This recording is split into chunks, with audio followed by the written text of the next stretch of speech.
Hello दोस्तों, प्रणाम, नमस्ते। मैं आप सबके लिए एक कहरवा चुटकुला लेकर आई हूँ। अच्छा लगे तो कमेंट में बताना, लाइक भी करना, सब्सक्राइब भी करना भूलना नहीं। आशा करती हूँ कि आप लोग स्वस्थ होंगे, मस्त होंगे, अपने अपने काम में व्यस्त होंगे।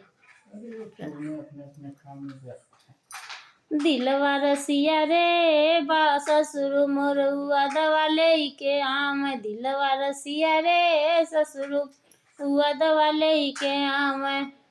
दिलवा रसिया रे बाबा मोर हुआ दवा दिए नहीं फेर। दिलवा रसिया रे बाबा मोर हुआ दवा ले दे नहीं फेर। दिलवा रसिया रे ससुर मोर हुआ दवा लेके आम। दिलवा रसिया रे हुआ दवा लेके आम। बहिन तमोर बेटी लड़िका नदनवा। दिलवा रसिया रे परोसहु न जान जग भात।